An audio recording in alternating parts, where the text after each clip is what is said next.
BMG.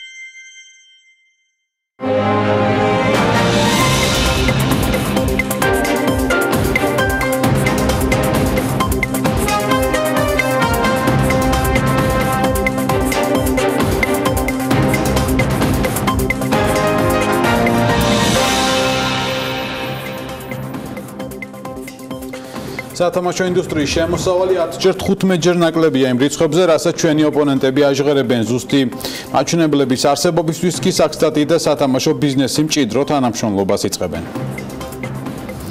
ევროპის მთავარი საპორტო ქალაქი საქმის კურსის ობიექტივში რა გამოწვევების წინაშე დგას როტერდამი და რა პერსპექტივა აქვს ქალაქს ეკონომიკური განვითარების კუთხით. რამდენიმე წუთში მოგიყვებით.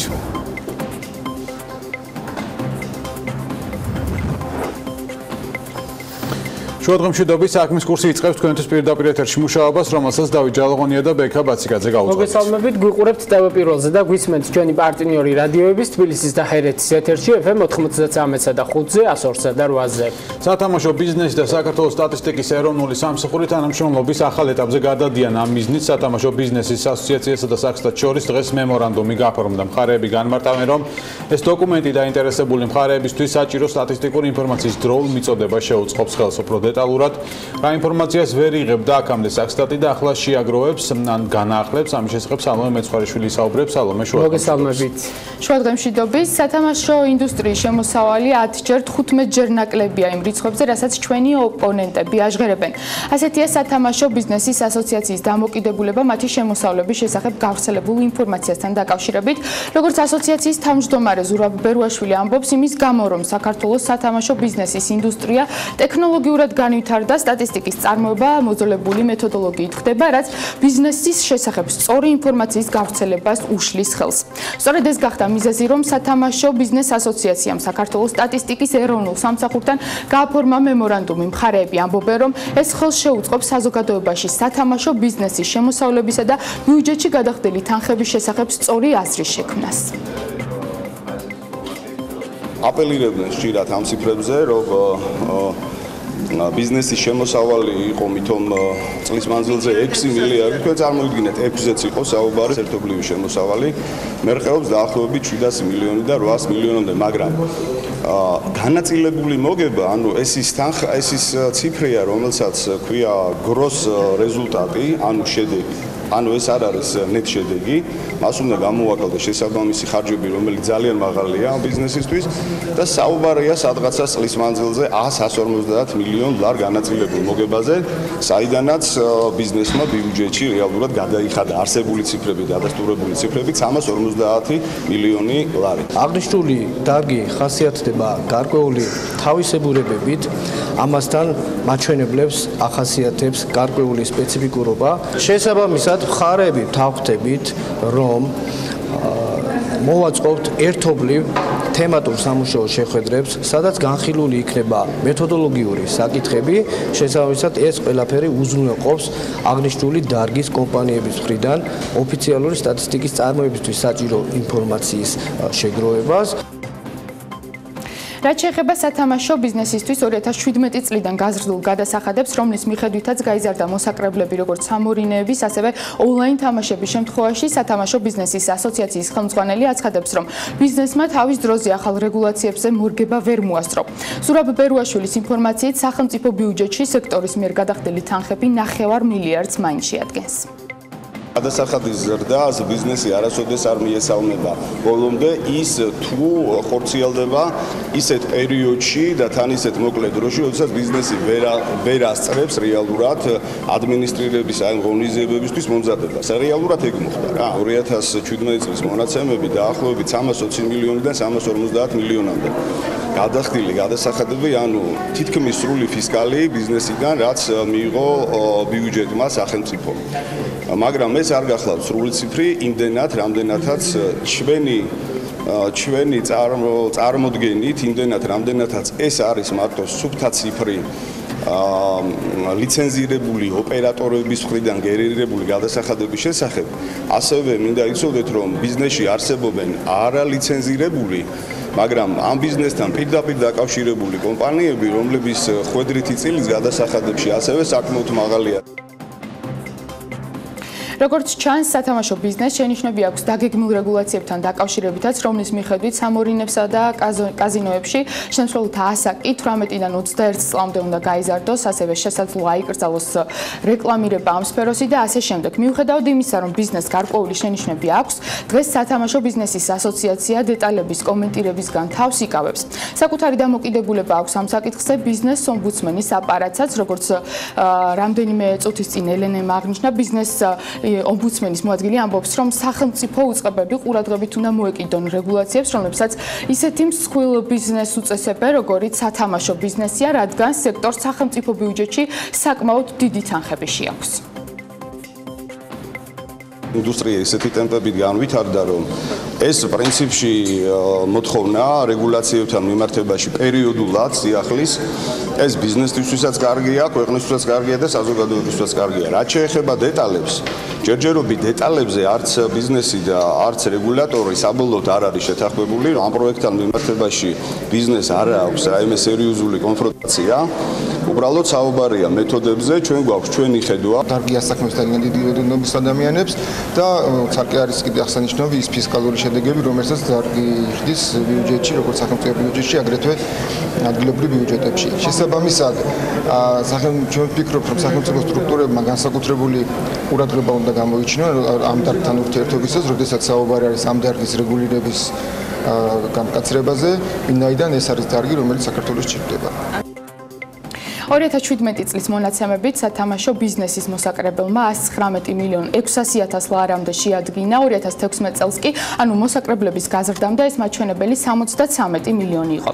რაც შეეხება ბოლო მონაცემებს, იანვარ-მაისში, ანუ 5 თვეში სათამაშო ბიზნესიდან ბიუჯეტში გადახდილმა მოსაკრებლის თანხამ 27 მილიონი ლარი შეადგინა. მადლობა, სალომე მეცხვარიშვილი საუბრობდა საქმის კურსის პირდაპირ ეთერში. განვაგრძობთ გამოშვებას სასამართლოს მეგობარი ბიზნეს ომბუდსმენი. ასეთ ცნებას ქართული მართლმსაჯულება უკვე იცნობს, თუმცა მხოლოდ საკონსტიტუციო სასამართლოს პრაქტიკაში. დღეს კი ირაკლი ლექვინაძე სურს, რომ ბიზნეს ომბუდსმენის აპარატმა მეგობრის სტატუსით საერთო სასამართლოებთანაც ითანამშრომლოს. რას გულისხმობს ეს ცნება და მხარდაჭერის რა ახალი მექანიზმები ექნება ბიზნეს ომბუდსმენს კერძო სექტორისთვის შესათავაზებელი? ამ შესახებ ახლა ელენე გოგბერაშვილი მოგვიყვება, რომელიც ირაკლი ლექვინაძეს სხვა თემებზეც ესაუბრა. ელენე, მოგესალმებით. მოგესალმებით. ბიზნეს ომბუდსმენის აპარატს ხელთ ორი ინსტრუმენტი აქვს. ერთი ის, რომ მათ უზენაე სასამართლოსგან აქვთ მხარდაჭერა, საკონსულტაციო საბჭოზე გაიტანონ ის საკითხები, რაც ბიზნესს აწუხებს, თემატურია და რაც შეიძლება სასამართლოს პრაქტიკაში იქნას დანერგილი. ამასთან ბიზნესს მიეცემა საშუალება აღნიშნული პლატფორმის საშუალებით ისაუბროს გარკვეული ტიპის ხარვეზებზე.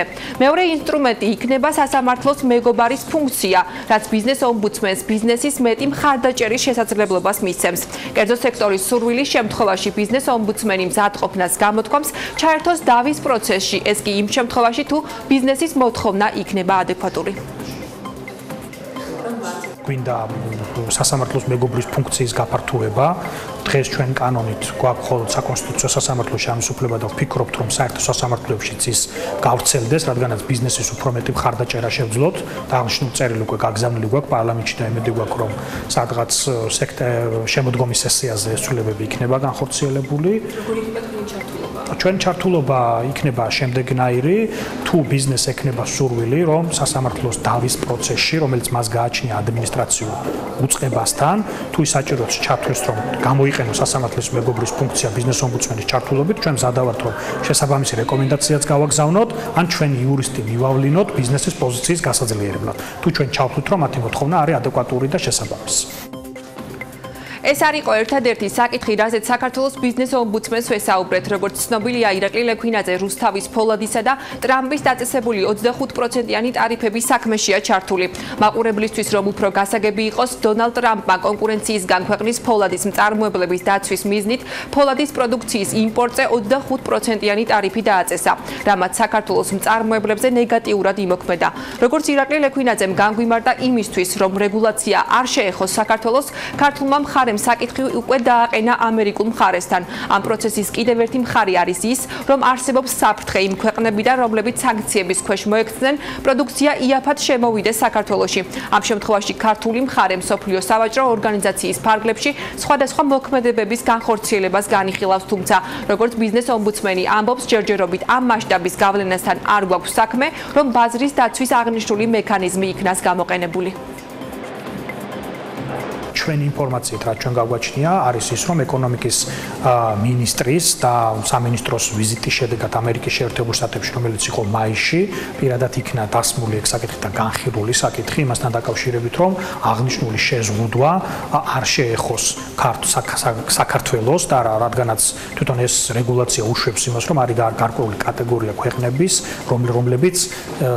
რომლებთან მიმართებაშიც 25%-იანი სატარიფო ბარიერი არ მოქმედებს და იქ გარკვეული სხვა ტიპის რეგულაციებზეა საუბარი. ამიტომ ეს საკითხი, როგორც ვიცი, აქტივირებულია ქართული მხარის მიერ, კონკრეტულად ეკონომიკის სამინისტროს მიერ, ასევე რამდენიმე კვირის წინ გაიგზავნა უშუალოდ პრემიერ-მინისტრის ხელმოწერით წერილი, სადაც იგივე მოთხოვნა რეალურად დაყენებული და ამერიკული მხარე რეალურად ამ საკითხებთან დაკავშირებით არის ინფორმირებული. ეხლა მნიშვნელოვანია ის, რომ თვითონ სავაჭრო კომისია, რომელიც კურირებს აღნიშნულ საკითხს, მათი მხრიდან იქნას დროულად გადაწყვეტილება მიღებული იმისათვის, რომ ქართულ მხარეს დამატებითი სატარიფო ბარიერის გარეშე ჰქონდეს ამერიკაში ექსპორტის გაკეთების შესაძლებლობა.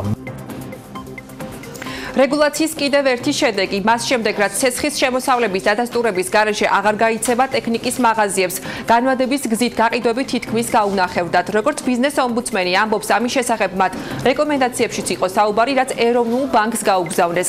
იქიდან გამომდინარე, რომ მათი რეკომენდაციებად დარჩა და ცვლილებები ძალაშია, ბიზნეს ომბუდსმენი კერძო სექტორს შიდა განვადებების სისტემის დანერგვას ურჩევს. ერთ-ერთი საკითხი ამ რეკომენდაციაში შეეხებოდა სწორედ იმას, რომ კომპანიები, რომლებიც დაკავებული არიან საყოფაცხოვრებო ტექნიკის გაყიდვით, აღნიშნულ რეგულაციებს მათზე ექნებოდა საკმაოდ მნიშვნელოვანი გავლენა და ეს ბუნებრივია, იმიტომ რომ თუ ადრე გარკვეული სესხის მიღება განვადების ნაწილში იყო ძალიან მარტივი, დღეს საკმაოდ ბევრი დოკუმენტაცია ამ კუთხით და ბევრი ინფორმაციის მიღება საჭირო სესხის გამცემის მხრიდან, ამიტომ ბუნებრივია ეს ბაზარი იქნა შეზღუდული. ეს რეგულაციები დღეს მოქმედია და ალბათ მნიშვნელოვანია, რომ თვითონ ამ მაღაზიებმა უზრუნველყონ შიდა განვადებების სისტემის აწყობა, რადგანაც შეძლონ გარკვეულწილად დაკომპენსირება იმ შემცირებების, რომლებიც ამ რეგულაციამ გამოიწვია. ამიტომ ჩვენ, რა თქმა უნდა, ამ პრობლემას ვიცნობთ, თავის დროზე შეხვედრაც ჰქონდა ტექნიკის მწარმოებელ კომპანიებთან, მათი წუხილები ჩვენს რეკომენდაციაში წაისახა, რომელიც ეროვნულ ბანკს გაუგზავნეთ, თუმცა რეალობა დღეს გვაქვს ის, რომ ეს რეგულაციები არის მოქმედებაში. ბიზნეს ომბუდსმენი იცნობს რესტორატორთა პრობლემებსაც, საუბარია სარესტორნო ბიზნესზე, თამბაქოს კონტროლის შესახებ კანონის გავლენაზე. ირაკლი ლექვინაძის თქმით, ბიზნესის პრობლემების შესახებ მათ ინფორმაცია გაუგზავნეს პარლამენტს, თუმცა ჯერჯერობით შედეგი მათ რეაგირებას არ მოჰყოლია. მაყურებელს შევახსენებ, რომ მას შემდეგ, რაც 1 მაისიდან დახურულ შენობებში თამბაქოს მოხმარება აიკრძალა, რიგ სარესტორნო დაწესებულებებს მომხმარებელი 20-25%-ით, ზოგს კი 50%-ით შეუმცირდა. ჩვენ მხარდაჭერის წერილები იმ შემოსულ წუხილებთან დაკავშირებით, რაც ჩვენთან იყო გაგზავნილი გვაქვს პარლამენტში, თუმცა რაიმე შედეგი ამ კუთხით ჯერჯერობით ნაკლებად გვაქვს. მე მესმის აბსოლუტურად, რომ შეიძლება გარკვეული ტიპის რეგულაციებმა გავლენა მოახდინა იმ ტიპის ბიზნესზე, სადაც დაუშვათ იყო მსგავსი ტიპის პროცესებს ჰქონდა ადგილი. ამიტომ ჩვენ თუ მათგან გვექნება უფრო დეტალური ინფორმაცია მათი ბიზნეს საქმიანობაზე ამ კანონის გავლენების შესახებ, ბუნებრივია ჩვენ შევისწავლეთ და შესაბამის უწყებას, ვინც შეიძლება გარკვეული გადაწყვეტილებები მიიღოს, გარკვეულ მოქმედებას ვთხოვთ ამასთან დაკავშირებით. რესტორატორების გარდა თამბაქოს კონტროლის შესახებ კანონის გავლენით გამოწვეულ პრობლემებზე საუბრობს სათამაშო ბიზნესიც. გარდა ამისა, ირაკლი ლექვინაძის თქმით, ინდუსტრია პრობლემურ საკითხებს შორის აყენებს როგორც ასაკობრივი ზღვარის შემოღებას, ისე რეკლამირების აკრძალვის საკითხებს. დიდი მადლობა ბიზნეს ომბუდსმენის პასუხები ელენე გოგბერაშვილმა გაგვაცნო. მადლობა ელენეს, განაგრძობთ გადაცემას, რა ცვლილებები შედის ეკომიგრანტების საცხოვრებლის დაკმაყოფილების წესში, მოქმედი წესით ეკომიგრანტებისთვის საცხოვრებლის მისაღებად საჭიროა გარკვეული რაოდენობის ქულა, რის შემდეგაც საკითხ სპეციალური კომისია განიხილავს და საბოლოო გადაწყვეტილებას იღებს. არსებული რეგულაციით მაჩვენებელს სრული მთელი 5/10 ქულა ემატება იმ შემთხვევაში, თუ საცხოვრებლის მაძიებელი სოციალურად დაუცველი სტატუსის მქონე იყო და მისი სარეიტინგო ქულა 57,000-თან ნაკლებს შეადგენდა. რა იცვლება ახალი ბრძანების მიხედვით ეკომიგრანტთა საკითხების დეპარტამენტის უფროსი კოტე რაზმაძე ჩაგვაყენებს საქმის კურსში. შუადღე შტოვის ბატონო კოტე, მადლობა გადაცემაში მოგზაურობისთვის. დასაწყისში რომ გითხრათ სტატისტიკა დღეს არსებული საქართველოში რამდენი ეკომიგრანტი ყავს ქვეყანას? მოგესალმებით, მოგესალმებით ჩვენ ტელემაყურებლებს, მე პირველ რიგში მადლობა გადაგიხადოთ, ვინაიდან თემა ძალიან მნიშვნელოვანია, საკმაოდ ფართია და შესაბამისად რაც რომეც გაიგებს საზოგადოება თქვენი საშუალებით ეს ძალიან კარგი იქნება. რაც შეეხება სტატისტიკას, დღეის მდგომარეობით ჩვენ მონაცემთა ბაზაში ფიქსირდება 5500-მდე ოჯახი, ეს არის 25,000-მდე ადამიანი. ძალიან მნიშვნელოვანი რეფორმები გატარდა ჩვენ პერიოდში, ვინაიდან ეს თემა ფაქტიურად არ ფინანსდებოდა 2006 წლის მერე ეს პროგრამები დაგროვებული იყო.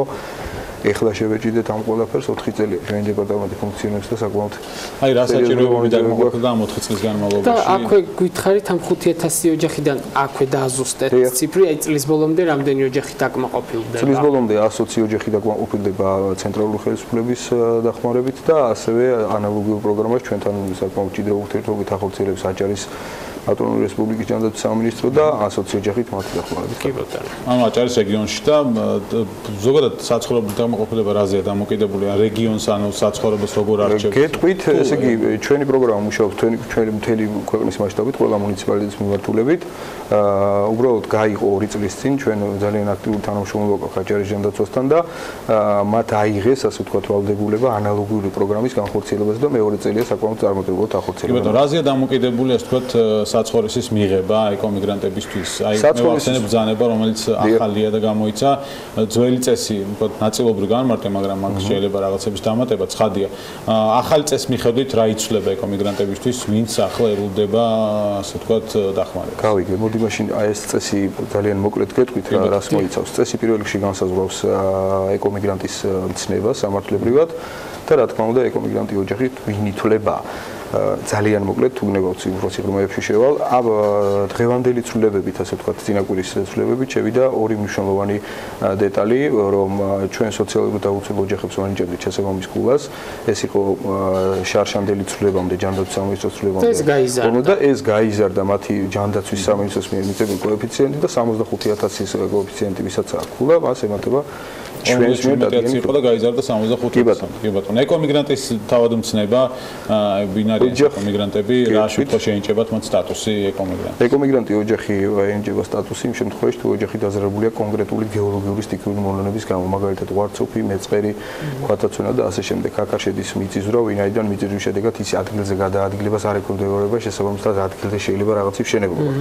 ხოლო აი ეს უკვე გეოლოგიური სტიქია, მაგალითად რაც მოხდა რამოდენიმე წლის წინ სვანეთში, ეს უკვე გადაადგილებას ბატონო, საინტერესო რამდენია ისეთი ოჯახი, რომლებიც, ასე ვთქვათ, ეკომიგრანტები არიან და ისინი შესახლდნენ სხვების საცხოვრებელ ცარიელ ტერიტორიებზე, იმიტომ რომ გვახსოვს მაგალითად ჩარშან წალკაში, თეთრი წყაროში ამ სახლების მეპატრონეები ითხოვდნენ დაცლას ტერიტორიის. ასეთი შემთხვევაც იყო და აი დღეს რა სტატისტიკა, რა ბაზა გაქვთ მათ? ძალიან მნიშვნელოვანი თემას შეეხეთ. ვინაიდან წალკისა და თეთრწყაროს რაიონში მუნიციპალიტეტებში 2005 წელს ესე სტიქიურად შეიყვანეს ეს ადამიანები და უთხრესო თქვენ საცხოვრებელ სახლს გიყიდითო.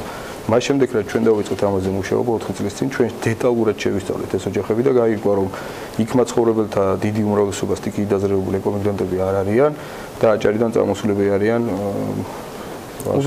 უბრალოდ სოციალური პირობების გასაუმჯობესებლად. და ესეთები ვინ არის, რომლებსაც საერთოდ წალკაში გეტყვით რომ 500-600-მდე ოჯახი არის სახელმწიფოს მიერ დაკმაყოფილი და ეს საცხოვრებელი სახლების დაკანაება მიმდინარეობს ძალიან აქტიურად.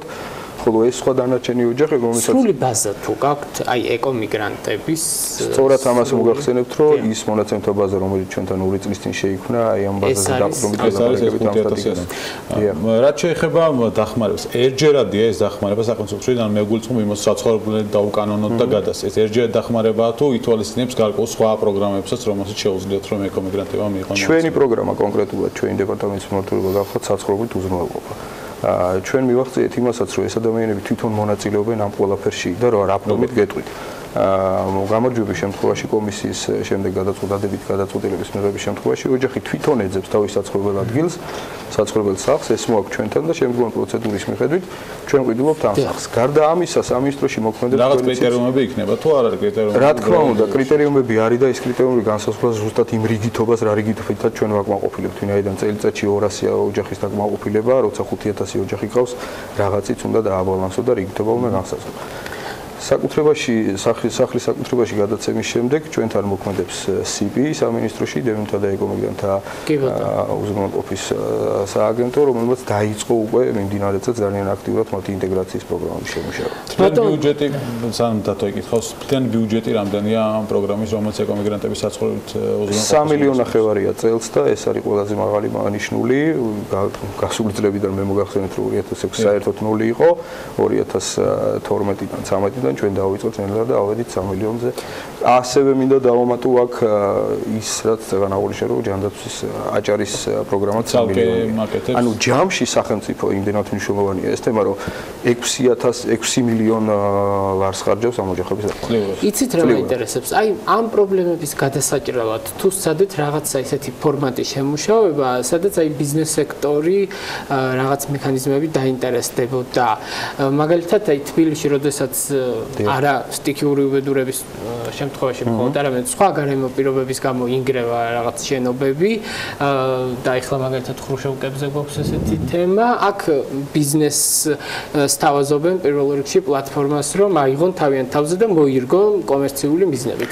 მაგრამ აქ შეიძლება ამ შემთხვევაში ესეთი მაგალითები ჩვენ გვაქვს. მე გეტყვით რამოდენიმე წლის წინ მაგალითს შვეიცარიის განვითარების სააგენტოს ჰქონდა ჩვენთან კონტაქტი, მოგეხსენებათ ეს შვეიცარიის სახელმწიფო დაწესებულება, მათ პირდაპირ გამოყვეს გრანტი, როგორც საცხოვრებლის შეძენაში, ასევე მათი ინტეგრაციისთვის. ანუ ჩვენ ამაზე ვმუშაობთ, როგორც კერძო სექტორთან, რა ვიცი, ჯერ პრაქტიკაში ყოველ შემთხვევაში არ ქონია, ასევე დონორებთან და საერთაშორისო ორგანიზაციებთან. გეგმავთ თუ არა, რომ მომავალ წლისთვის ამ ბიუჯეტის ზრდის საკითხი დააყენოთ ან დადგეს? 5000 ოჯახია, ну შეიძლება ტემპი არც მაღალია და არც დაიხო 200 გასაგებია, კარგია, მაგრამ შეიძლება რომ უფრო მეტიც იყოს, ხო? შეიძლება რომ ბიუჯეტის ზრდის ხარჯზე მოხდეს ეკომიგრანტებისთვის უფრო ჩქარი ტემპით საცხოვრებლის გარდა. ეს აუცილებელიც არის და ჩვენ ყოველწლიურად მაქსიმალურად ვითხოვთ ხოლმე თანხებს, ვინაიდან მოთხოვნა და მიწოდება ერთმანეთს არ ემთხვევა და შესაბამისად ეს ადამიანები პირდაპირ არიან სიცოცხლის საფრთხეში. ბატონ კოტე, საინტერესოა, ყველაზე ხანდაზმული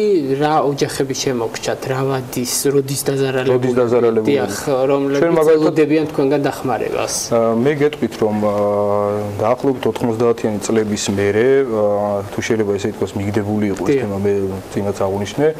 არის ესეთი სოფელი ვეძათხევი,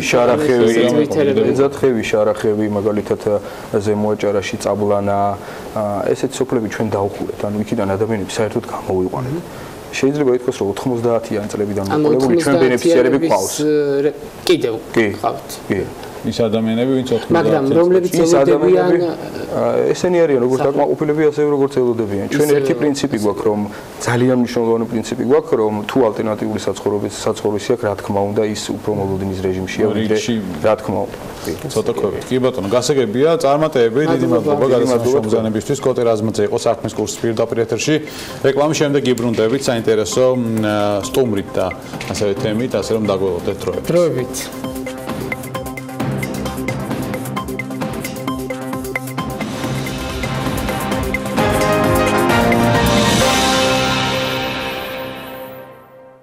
დაუბრუნდით პირველის და ჩვენი პარტნიორი რადიოების თბილისის და ჰერეთის პირდაპირ ეთერში. და ახლა საქმის კურსის დრო მათთვის, ვინც საზღვარგარეთ დასვენების გეგმებს ჯერ კიდევ აწყობს. ჩვენ ავიაბაზარზე ვისაუბრებთ, მაგრამ თემას ცოტა შორიდან დავიწყებთ. ერთი თვის წინ ჯორჯიანი აირვეისი საპროტესტო აქციებს გეგმავდა. მიზეზი აეროპორტების ოპერატორი თურქული კომპანია TAV Georgia's ფინანსური პოლიტიკა, თუმცა საპროტესტო განწყობები ქუჩაში არ გამოსულა. ეროვნული ავიაკომპანია TAV Georgia's მომსახურების გაიაფებას ითხოვს, რადგან თავის მხრივ ავიაბილეთებზე ფასების შემცირება სურს. ასეთი იყო მაშინელი განცხადებები. იმ ფონზე, როცა აეროპორტების დატვირთვა იზრდება და 2018 წლის მხოლოდ პირველ ნახევარში თბილისის საერთაშორისო აეროპორტი 30%-ით მეტ მგზავრს მოემსახურა წინა წლის ანალოგიურ პერიოდთან შედარებით, განსაკუთრებით საინტერესოა რა ვითარებაა აირზენასა და TAV Georgia's შორის, ასევე მზარდი კონკურენციის პირობებში რას უნდა ელოდოს მომხმარებელი ჯორჯიანი აირვეისისგან.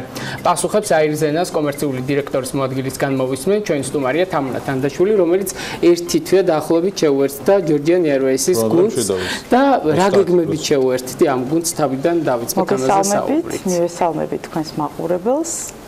ჩემთვის დიდი პატივია მივესალმოთ თქვენი ეთერიდან ჯორჯიანი აირვეისის სახელით. მოგეხსენებათ, დინამიური პროცესები მიმდინარეობს ავიაციო ბაზარზე. ბოლო 5 წელი განსაკუთრებით მნიშვნელოვანი გახდა საქართველოს როგორც ტურისტული მიმართულება ევროპისთვის და არა მხოლოდ ევროპული ქვეყნებისთვის.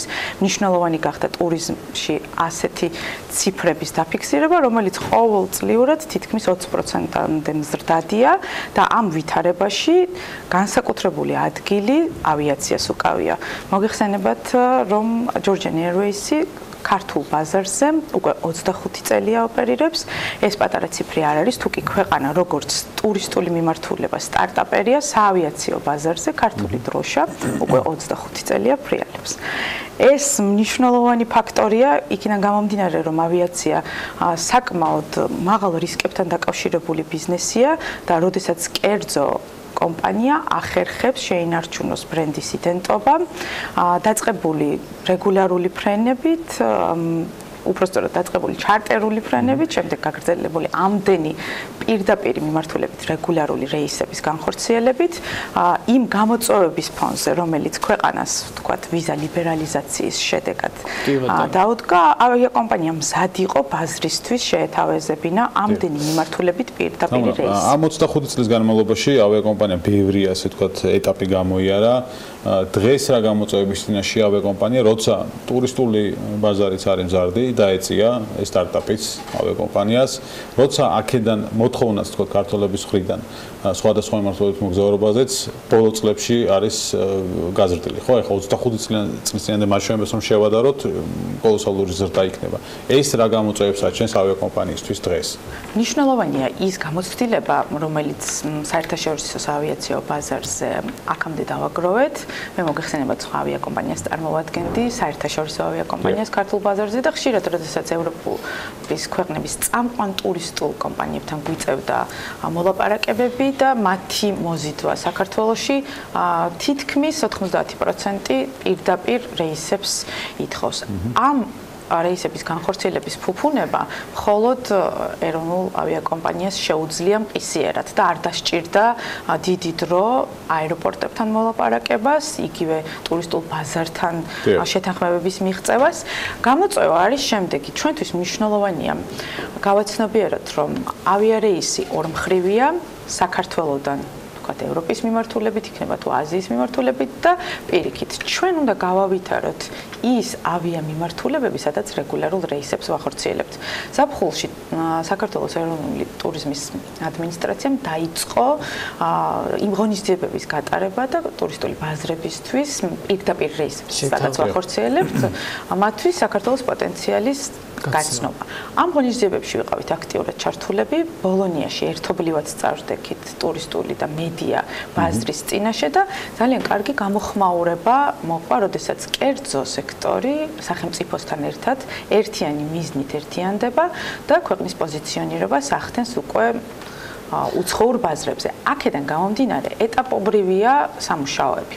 ეტაპობრივად შევდივართ ბაზრებზე, სადაც უკვე განვითარებულია ეს ტურისტული პოტენციალი და ასევე ვითვისებთ ახალ ბაზრებს, სადაც შესაძლებელია რომ განვითარდეს. და აი თუ მიყვება, ასე ვთქვათ, თქვენი კომპანიის მგზავრთ ნაკადი იმ ზოგად სურათს, რაც აქვს ეკონომიკის სამინისტროს მთლიანად მგზავრთ ნაკადთან დაკავშირებით, აი პირველი ნახევარი მე მახსენე დასაწყისში, რომ 30%-ით გაიზარდა მგზავრები.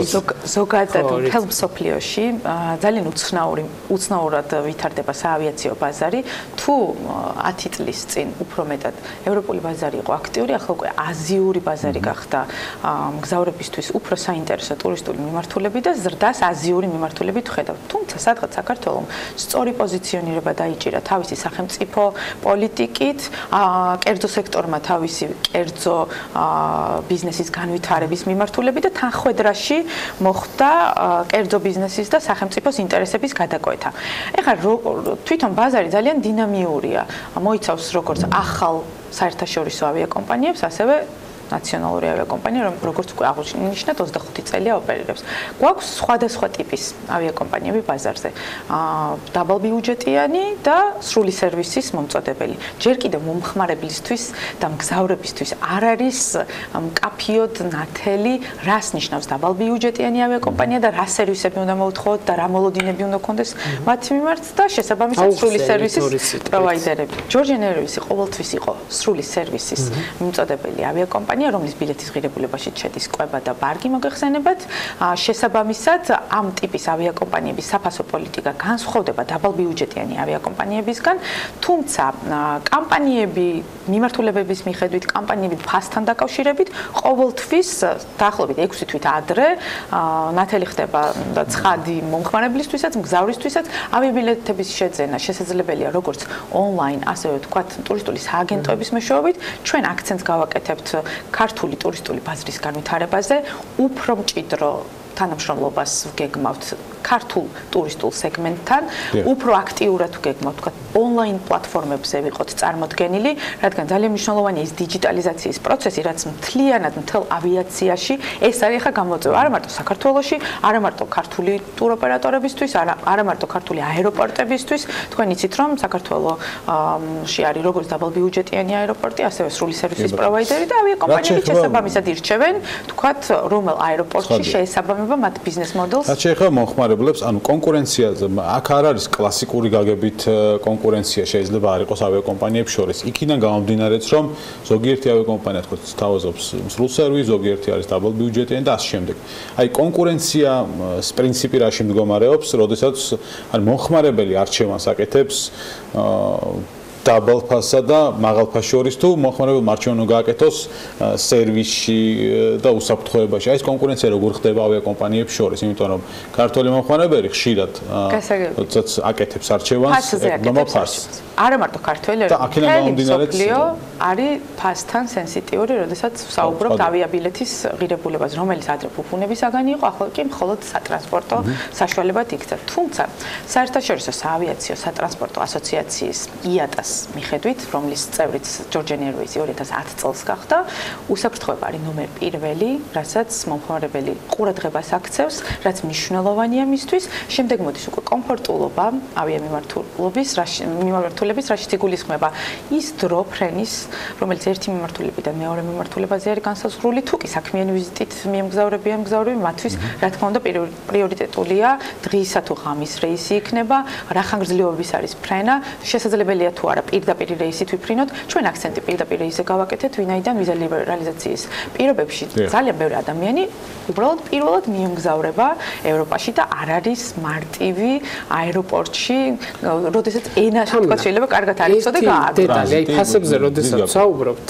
არა მარტო მომხმარებელი აქცევს ფასს ყურადღებას, თავად იგივე შენ არ იყავი ამ გუნდში წარმოდგენილი Georgian Airways-ის, მაგრამ ჩვენ გვახსოვს ხელმძღვანელობის მხრიდან არაერთი განცხადება, როდესაც Georgian Airways ხელმძღვანელობას სხვა ავიაკომპანიებს ეს იქნება ვიზია არის ხო უკვე მაივეი ასე ვთქვათ ადანაშაულებს შეიძლება მკაცრინა თქვა მაგრამ დემპინგური ფასის გამოყენებაში სდევს ბრალს ასე ვთქვათ მოგეხსენებათ საავიაციო ბაზარზე მე არ ვარ წარმოდგენილი Georgian Airways-ის სახით მხოლოდ ახლა მანამდეც ახალია ცხადია ფასებს რაც შეეხება ეს საფასო პოლიტიკა შინაარსის აი დღესაც ასეთივე მიდგომებს ხედავთ თითოეული ავიაკომპანია თავად განსაზღვრავს თავის საფასო პოლიტიკა. საფასო პოლიტიკა სულ მარტივიდან რო დავიწყოთ რომ ტელემაყურებლისთვისაც იყოს გასაგები, ზოგადად ავიაბილეთის საფასური შედგება საკუთრივ ავიაკომპანიის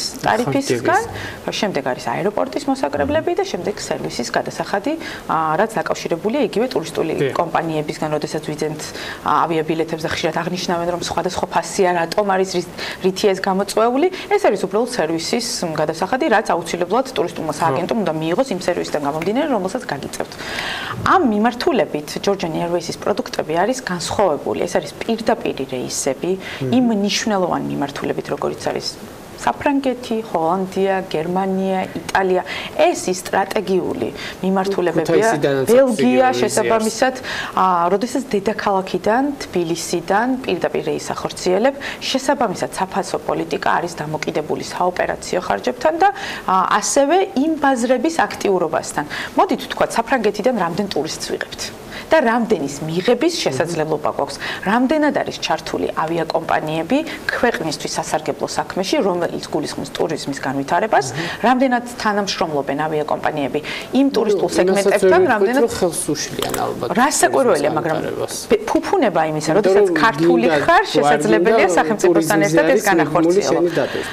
არა მარტო ტურიზმთან, არამედ საქმიან ტურიზმთან, რომელიც განსხვავდება, ვთქვათ, იგივე საკურორტო მიმართულებებისგან, ყველაზე მეტად განვითარებული საქართველოში ვთქვათ თურქეთის მიმართულებაა, რომელსაც ქართული მომხმარებელი ესე აქტიურად ირჩევს. აქედან გამომდინარე ვფიქრობ, რომ აი ეს მიმართულებები, რომლებიც აირჩია Georgian Airways-მა და რომელიც ზოგადად განავითარა ამდენი წლის განმავლობაში, მნიშვნელოვანი სტრატეგიული მიმართულებებია და ის ნაბიჯები, რომელსაც უდგამთ წარმომადგენლობებთან ერთად, იმიტომ რომ ყველა იმ მიმართულებაზე, სადაც ვახორციელებთ რეისებს, არის Georgian Airways-ის წარმომადგენლობა, რომელიც აქტიურად თანამშრომლობს იქაურ ტურისტულ კომპანიებთან, იქაურ კორპორაციულ სექტორთან. ერთი კითხვაც უნდა დავსვათ თავში დასაწყისში ვახსენე რომ გარკვეული სამუშაო პროცესი მიმდინარეობს აეროპორტების ოპერატორ კომპანიასა და Georgian Airways ასევე ასეთი თანამშრომლობის ფორმა აეროპორტის გაერთიანება შორის გარკვეული საშეღავათო პირობები დაწესდეს ქართული ავიაკომპანიებისთვის. აი ხლა რა ეტაპზეა ეს თანამშრომლობის პროცესი? შეგიძლიათ გითხრათ რა სელოდებით აი სამუშაო პროცესის ბოლოს ფინალში? 2018 წლის ყველაზე ცხელი სეზონია ახლა. გაიზარდა გზავრთან აკადი როგორც შემომავალი, ასევე გამომავალი მიმართულებით.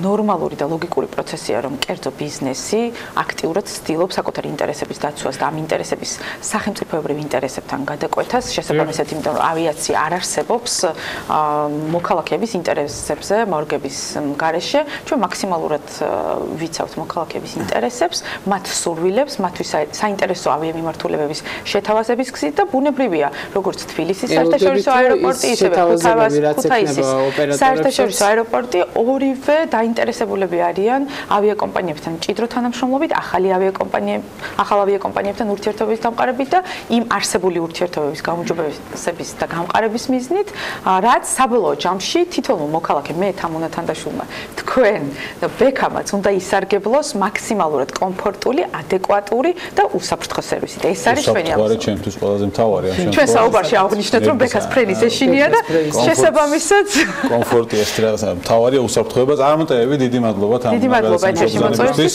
წარმატებები, აი ამ ახალ როგორც ახსენე, ახალი ავიაბაზარზე არ არის შენთვის ასე ვთქვით მოღვაწეობა, მაგრამ ახალია კომპანია, წარმატებებით უნდა დანდაშვილი იყო ჩვენთან ერთად Georgian Airways-ის კომერციული დირექტორი. გადაცემის ბოლოს დათოს ასე ვთქვათ დაუტოვებს სიუჟეტის წარდგენას, რომელიც უნდა დავუყურებით. ევროპის მთავარი საპორტო ქალაქი საქმის კურსის ობიექტებში რა გამოწვევების წინაშე დგას დღეს როტერდამი და რა პერსპექტივა აქვს ქალაქს ეკონომიკური განვითარების თვალსაზრისით? ახლა შეგიძლიათ ნახოთ ელენე ჩომახიძის და ირაკლი ხიზანიშვილის რეპორტაჟი პირდაპირ როტერდამში. ჩვენ საღამოში ვხვდებით ერთმანეთს 22 საათს და 45 წუთს. ნახვამდის. ევროპის მთავარი სატრანზიტო ჰაბი და ლოგისტიკური ცენტრი. როტერდამი კულტურულ-ეკონომიკური თვალსაზრისით ჰოლანდიის ერთ-ერთი ყველაზე თვალსაჩინო ქალაქია. როგორც თავად როტერდამის, ისე ზოგადად ჰოლანდიის ეკონომიკის ყველაზე დიდი კონტრიბუტორი როტერდამის პორტია, რომელსაც არსებობის 7 საუკუნოვანი ისტორია აქვს და ერთ დროს 1962 წლიდან 2004 წლამდე მსოფლიოს ყველაზე დატვირთული პორტის სტატუსი ჰქონდა. დღეს კი ტვირთის გადაზიდვის თვალსაზრისით ევროპის მასშტაბით პირველობა სჭირდება. პროფესიით ეკონომისტი ადრიან დე გრუტი ევროპის მთავარი ნავსადგურის ისტორიას გვიყვება და იმ გამოწვევებსაც ახსენებს, რის წინაშეც ბოლო წლებში პორტი დადგა და პირიქით, პორტმა დააყენა როტერდამის მოსახლეობა. როტერდამის მთავარი ფასეულობა და ქალაქის მოტორი პორტია, რომელიც ყველაზე დიდი პორტია დღემდე ევროპის მასშტაბით და ძალიან დიდი ხნის განმავლობაში ყველაზე დიდი პორტი იყო მთელი მსოფლიოს მასშტაბითაც. ახლა უკვე როტერდამის პორტს სიდიდით სინგაპურისა და შანხაის პორტები უსწრებს. ეს ძალიან დიდ როლს თამაშობს ჰოლანდიის ეკონომიკურ განვითარებაში, რადგან როტერდამი ძირითადად სავაჭრო და სატრანსპორტო პოტენციალის და პერსპექტივების ქალაქია.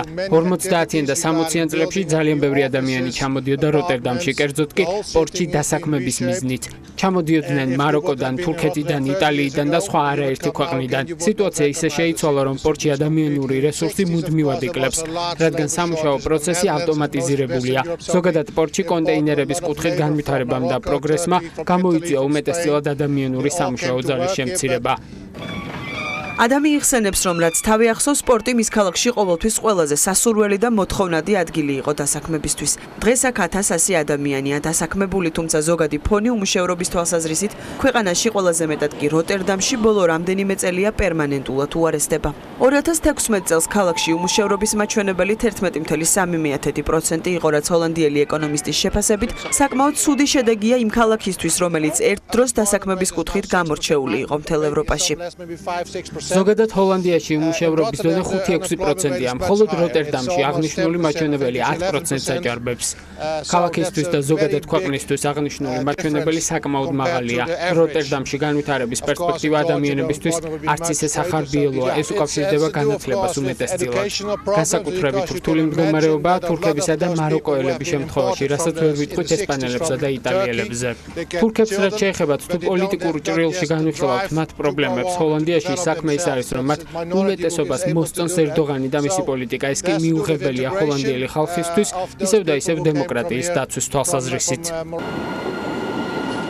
ჰოლანდიის სამხრეთ პროვინციაში განლაგებული ქალაქის ფუნქციური დატვირთვა ბოლო რამდენიმე წლის განმავლობაში მნიშვნელოვნად შეიცვალა და გამრავალფეროვდა. როტერდამი ევროპის ერთგვარ ბიზნეს ცენტრად გადაიქცა. ბევრ ინდუსტრიულ და საერთაშორისო კომპანიას გადმოაქვს როტერდამის ცენტრში საკუთარი სათაო ოფისები. უმჯობესდება ეკონომიკური მდგომარეობაც. 2018 წელს უკანასკნელი 10 წლის განმავლობაში ჰოლანდიაში ყველაზე მაღალი ეკონომიკური ზრდა დაფიქსირდა. ადამ დე გრუტი გვიყვება, რომ როტერდამის ეკონომიკური პროგრესი სხვადასხვა ფაქტორებით არის გამოწვეული. მათ შორის შეიძლება მოიაზრებოდეს ტურიზმის კომპონენტიც, ისევე როგორც ინვესტიციების ზრდა ქალაქში. რაც შეეხება გადასახადებს, ჰოლანდიაში ყველაზე მაღალი შემოსავლის შემთხვევაში ის 51%-ში ადგენს. საშუალო შემოსავლების შემთხვევაში კი 20-25%-მდე განისაზღვრება. აღნიშნული საგადასახადო სისტემა და პროცენტული მაჩვენებლები ჩვენთვის დამაკმაყოფილებელია, რადგან წლების წინის 70%-ით კი იყო. ასე რომ ახლა ნამდვილად არაფერი გვაქვს სათქმელი ჰოლანდიის მოსახლეობას. კარიბჭე ევროპისკენ როტერდამს ასეც უწოდებენ. ქალაქი მეორე მსოფლიო ომის შემდეგ სწრაფად წამოდგა ფეხზე და შეიძლება ითქვას, რომ ინოვაციური და პროგრესული არქიტექტურული თუ ეკონომიკური ხედვის სანიმუშო მაგალითია.